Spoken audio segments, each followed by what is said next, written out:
Hello, everybody. My name is Braden McMahon. This is my final project presentation. This presentation is on the rise of patriarchy from the agricultural revolution. So, defining patriarchy. Patriarchy as a social system where men hold primary power in politics, social, and family structures. My thesis is patriarchy was not an inevitable outcome of human nature, rather a product of historical conditions born out of the agricultural revolution. So before the agricultural revolutions, we had hunter-gatherer societies. We had to migrate all over the place just to find food. Um, we distributed work, both hunting and foraging was split between men and women. Primarily hunting was for the men, but it was relatively equal. And it was all communal food, so we had depended on everyone. Like the men depended on women, women depended on men. We just depended on each other to survive. So the impact of agriculture. So agriculture brought surplus, food surplus. We owned land, and we needed to defend that land. And these are all tasks that typically men were allocated because a lot of this took a lot of strength to do the farming, defending land. Um, it just took a lot of physical strength, and therefore we had women, their economic distributions or contributions, my bad, kind of diminished over time as they were busy child rearing, taking care of indoor tasks, or if they were doing farming, it would usually be harvesting. Um, so plow cultivation.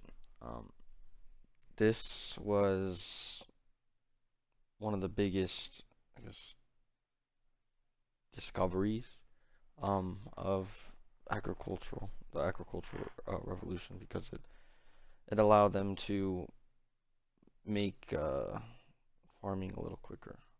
As this quote says, plow cultivation required significant upper body strength, grip strength, and burst of power, which accounts for about 1/3 of the total time spent in agricultural tasks.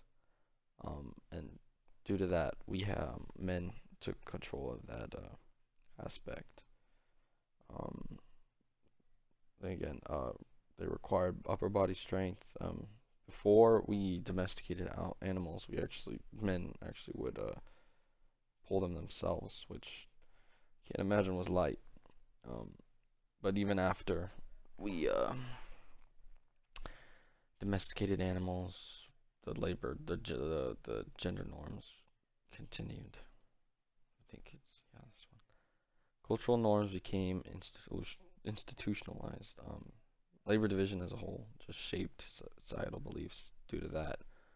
Um, Women just stayed in the house, took care of the children, while men did the heavy lifting, um, only because of that genetic difference. Um, Bride wealth, which is when a richer man can like buy out women, opposed to the poor men.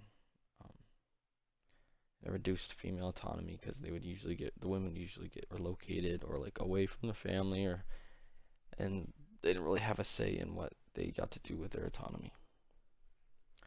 Um, then there was some resistance in matrilineal societies in Africa, where I think they said that the uncles and brothers had more power over women rather than the husbands.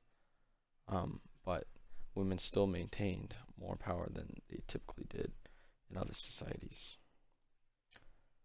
But it's also not very consistent. Well, I mean, it's consistent.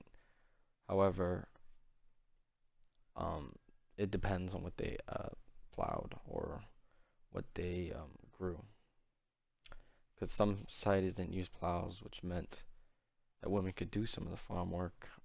And there's also crops that didn't take as much strength, such as millet, maize, and tree crops. and those societies showed less gender inequality. And modern consequences of patriarchy, we had gender roles that persisted. I mean, we still do. There's a global survey from Jaya Kandran that men were viewed as better business leaders. Um, Sectoral shifts reinforce inequality in developing countries. In the context in the United States, we can clearly see patriarchy throughout the U.S. Specifically abortion. It's a very widespread topic throughout the United States, and still today we have 41 states that partially ban it, including 12 of those states that just ban it altogether, which is outrageous. But yeah, that's just how it is. Um, Women are underrepresented. 127 out of 435, which isn't even half, not even enough to pass a vote if they all wanted to vote on one thing, and 26 out of 100, which also is not enough to pass a vote. And then wage gap. Today, we have about 82 cents. Once a woman gains 82 cents for every dollar a man makes. And my source is right there. History matters for multiple reasons. Patriarchy was really just built for the past. We don't really need to have this system anymore. We have machines to cultivate for us. We have most everything is autonomous now. We don't really need to have patriarchy. It was beneficial for them, but it's not necessarily beneficial for us. Systems that were built can be rebuilt with societal change. As time goes on, more women are getting into politics. The wage gap is closing. We just need to keep on pushing, and then one day we'll have that equality.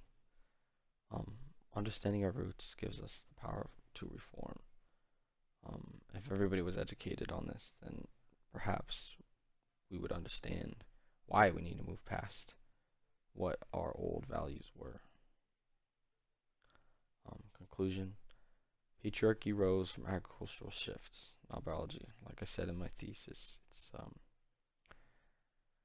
it was not biology that led us this way. It was simply a way of life, a way to survive back then. But now we've surpassed that.